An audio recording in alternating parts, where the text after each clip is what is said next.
That wasn't so bad.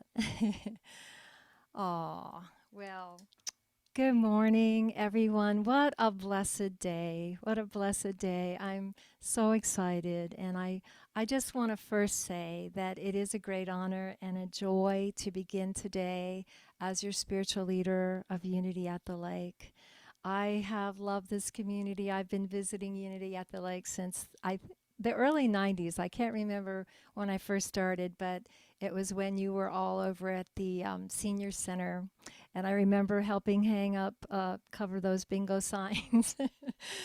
And it was so obvious that it didn't matter where you met, it was the people. It was the people that just brought the love and brought the light and made it so beautiful. And it's always, always been one of my favorite places to come. And I have so many dear friends already, and I can't wait to make new friends and get to know all of you and serve as your spiritual leader.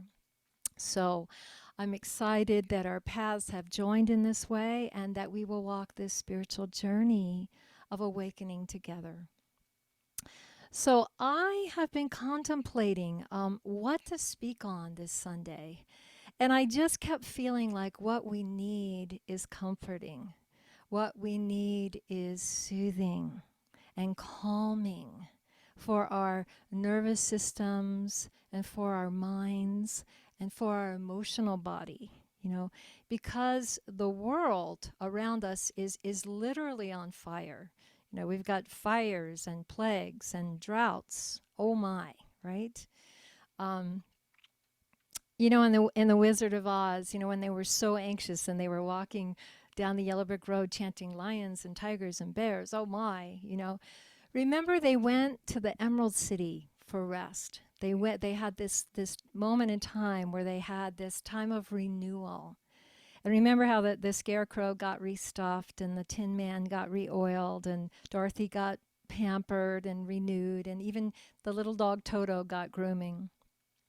But I feel like, we all as humanity have been we've been through a kind of psychological marathon, for our psyche and our being in this last year, with all that's happened the last year and a half.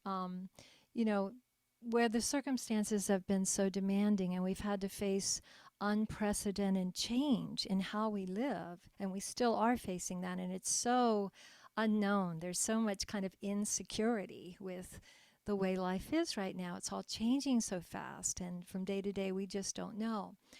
So it is so important that we have renewal, that we have regular renewal. It's essential, where our whole being can relax and let go, and where we can rest like a child, like a child that's been crying but is finally safe in its mother's arms or its father's arms, and it can just peacefully rest and get some good rest and fall asleep. And in the same way, our spiritual being depends on us resting in the arms of the beloved, of the divine mother, the divine father, of spirit, and knowing, really tangibly feeling and knowing in this moment that we're safe and that we can let go. We can completely relax and let go and be renewed. So I have a wonderful example of renewal. Years ago, during one of my retreats that I give here in Mount Shasta, I took everyone one afternoon to one of my favorite mountain lakes, a beautiful alpine lake, much like you have there in the upper highlands of Lake Tahoe. And I had each person bring a floating raft. And, in the retreat, we had been focusing on the importance of letting go deeply, of letting go in every cell. Just we did all these practices that were just all about becoming utterly free of tension and stress. And we worked on shifting out of doing and thinking into conscious being, where we feel a deep trust in wherever life is taking us, moment to moment. So I wanted the group to have a shared experience of how it feels to deeply let go and surrender to life itself. So I had everyone blow up their rafts, and then I had them slather on earth-friendly sunscreen. And I gave them time to get over the giggles, of which there were many, as they were gracefully and maybe not so gracefully trying to get on their rafts. But after everyone was settled and they were floating, I had them go into silence.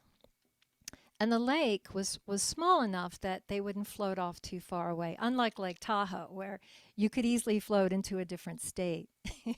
I wanted them to float into another state figuratively, not literally. So I invited them to just float, not paddle, and just let go of control. And not try to get anywhere, but just float. And feel this feeling of totally letting go and letting God, and just this feeling of being surrendered and just being present for the incredible beauty.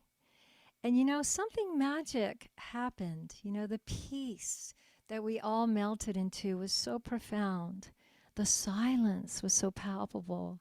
And I just remember gazing out there at them, floating off on their colorful rafts in this stillness and in this beauty. And I felt so much joy in sharing such deep peace. And it really was remarkable. It was a remarkable experience. And to this day, some of my retreatants remind me of that. They'll write me. But Ajahn Chah was the teacher of Jack Kornfield, Buddhist teacher Jack Kornfield. And Ajahn Chah said, if you let go a little, you will have a little happiness. If you let go a lot, you will have a lot of happiness.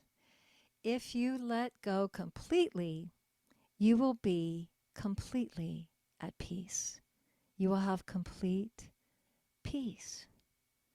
And one of the aspects of that floating experience was how present everyone became. There was no distraction, no cell phones, and everyone was just relaxing in the present moment, in the peace that's always available. And so the point I'm making is this: we need renewal. We need to create regular time where we deeply let go, relax, and surrender to Spirit. And becoming present, which we've been doing, this whole service, it's as simple as bringing our attention to an in-breath and to an out-breath, and asking ourselves, is anything wrong with this moment now?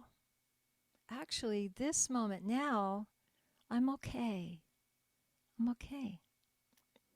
The spiritual teacher Eckhart Tolle said, all negativity is an accumulation of too much psychological time and a denial of the present. He said, all forms of fear are caused by too much future. TMF, too much future. You've probably heard the saying TMI, too much information. Well, consider TMF, too much future. When you're lost in worry and anxiety, you can say to yourself, TMF, too much future. And just smile to yourself and gently bring your attention back to this moment,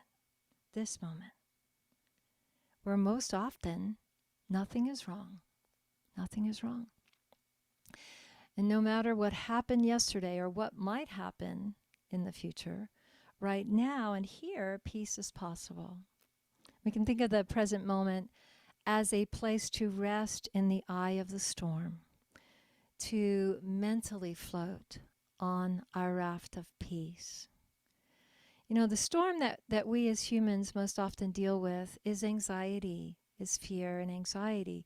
It's the anxious mind. And the anxious mind fears the future. Is my house going to burn down again? Is my family member going to get COVID? We just got a report this week that says code red for humanity regarding the climate. All these things can really make the mind anxious, understandably.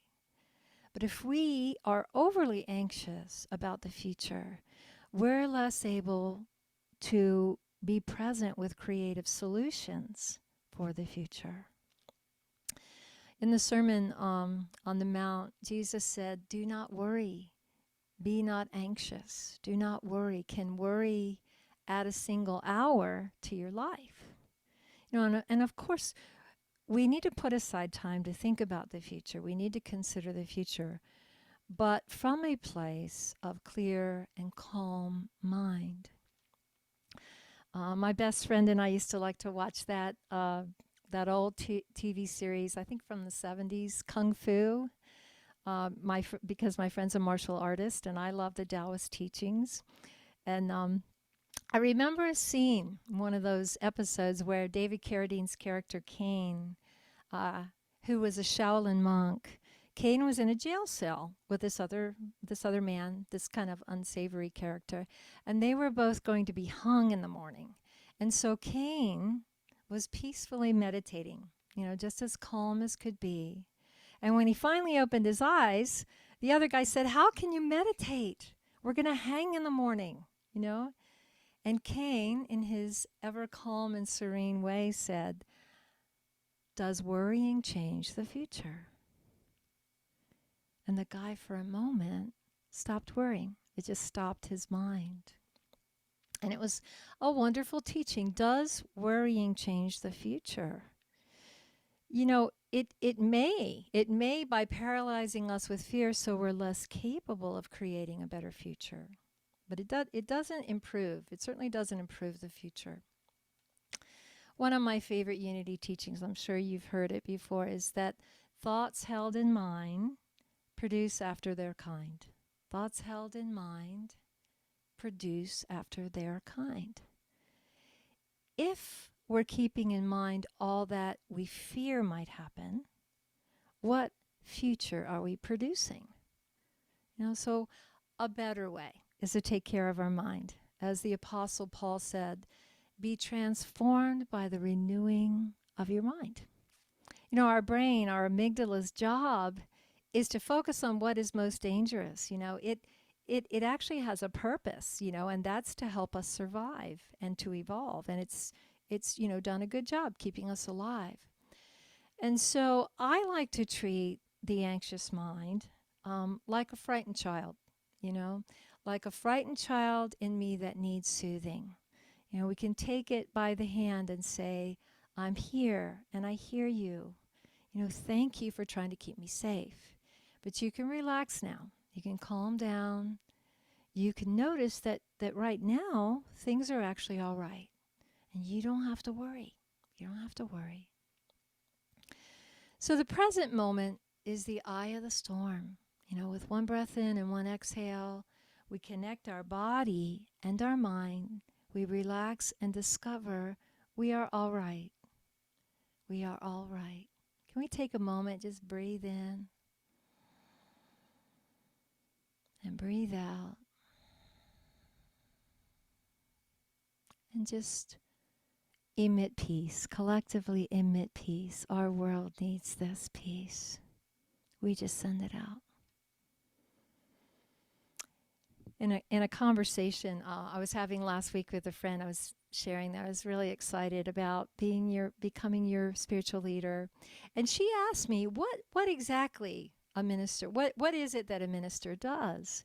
And I found myself saying that the job of a spiritual leader is to be a kind of divine snooze button. Instead of going off every 7 minutes, I go off every 7 days, and not with loud beeping, but with a message, with a transmission of greater truth, and a sharing of the wisdom that wakes us up out of identification with the mind story of endless worry. Once we have calmed the mind, once we have that renewal and we've released the anxiety and stress, then there's a next step, and that is to enlighten the mind, to train the mind. The untrained mind is a lot like riding a wild horse without a bridle. It'll gallop until it knocks you off with a tree branch, right? I've had that happen, literally and figuratively. So if you examine your mind, though, from a place of being the observer, of the witness, you might discover that the mind is often terrified of impermanence.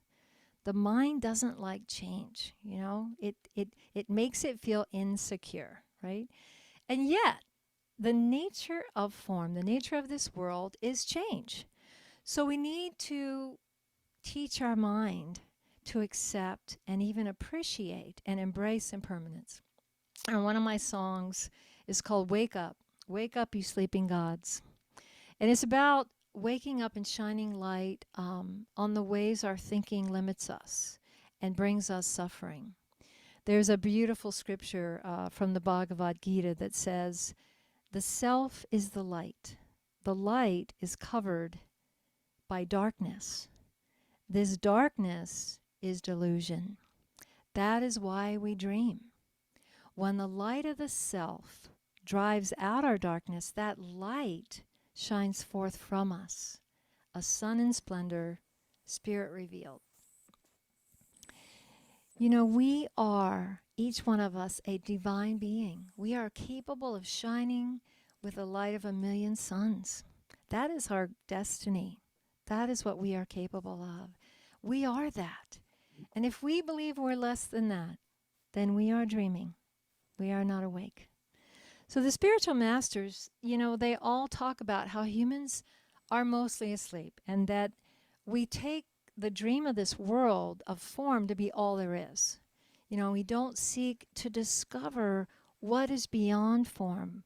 What else is there? What else is there? What is the greater truth I am? What is the greater reality I am?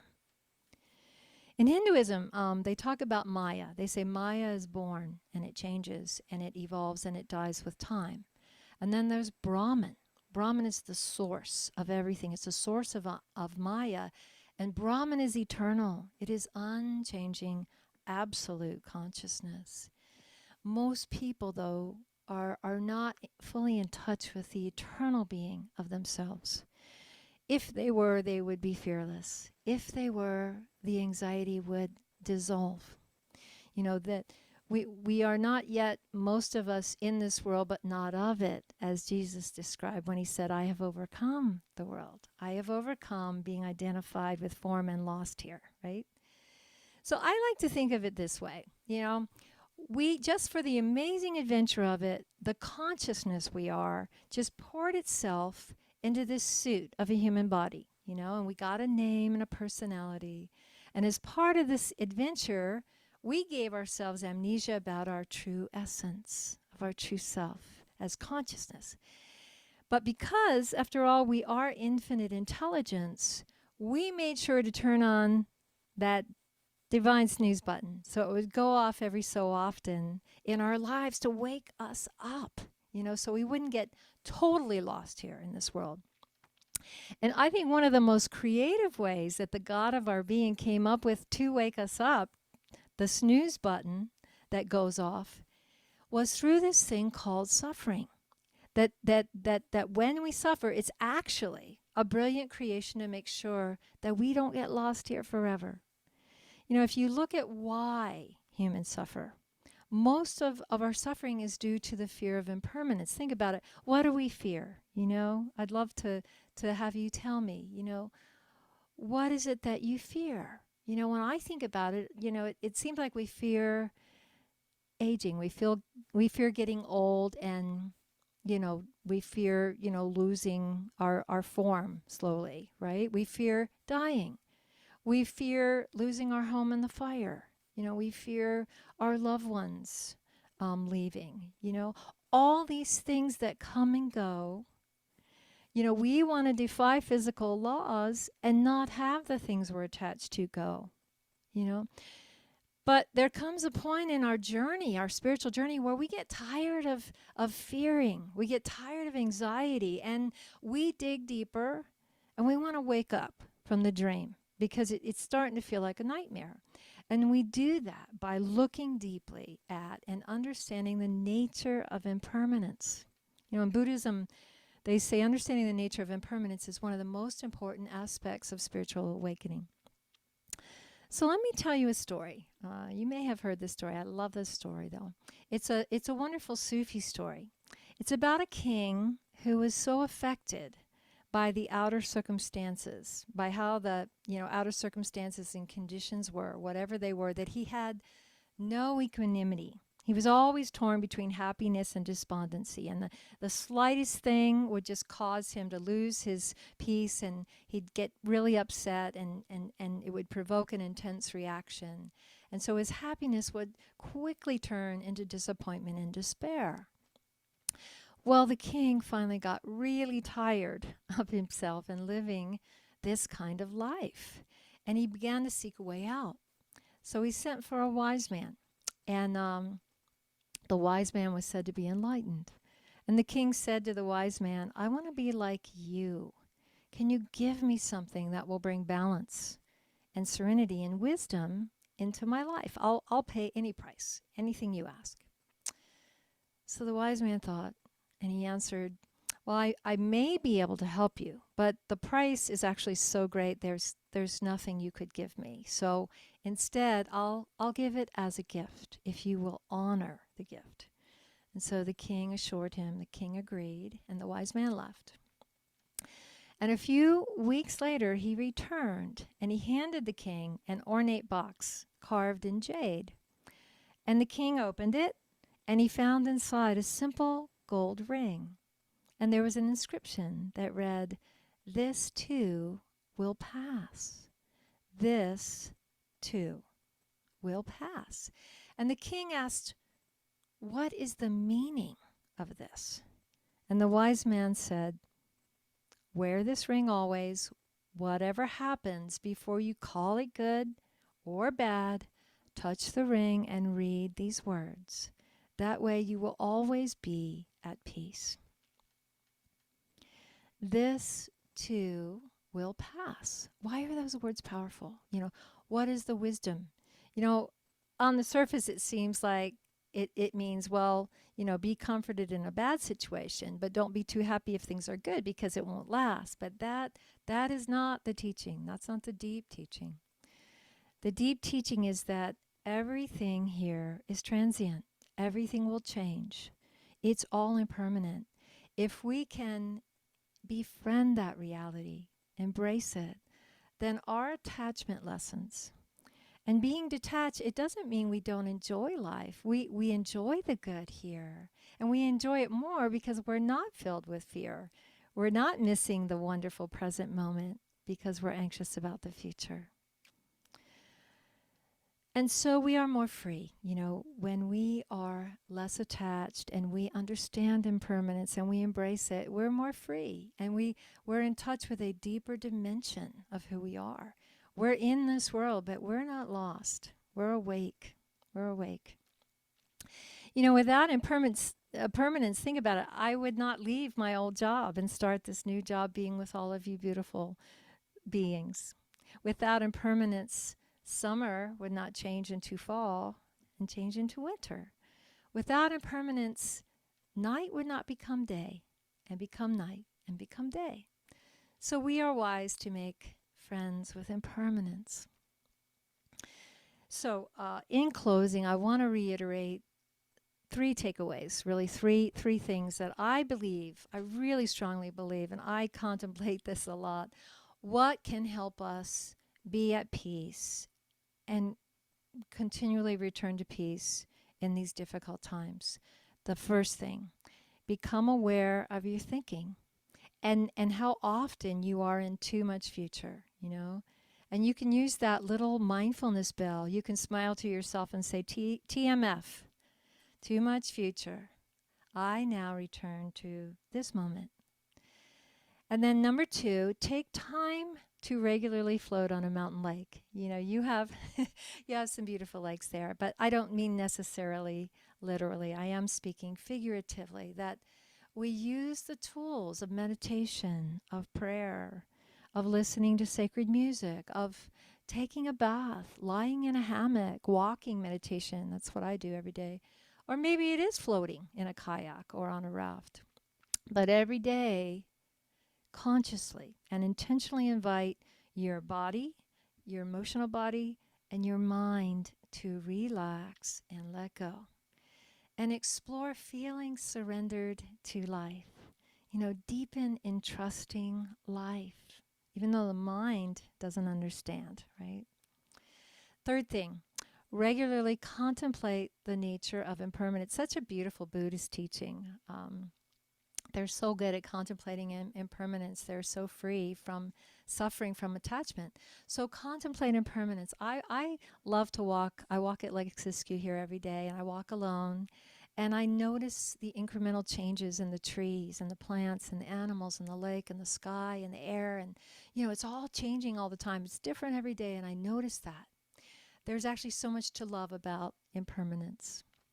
So in closing, I invite you to affirm with me now, that even though the chaos of the world swirls around me, in the very center of my being is a place of perfect peace and calm, fully in tune with a divine presence within. I move safely and calmly through every challenging circumstance. May it be so. May you be at peace. May all beings be at peace. Thank you. God bless.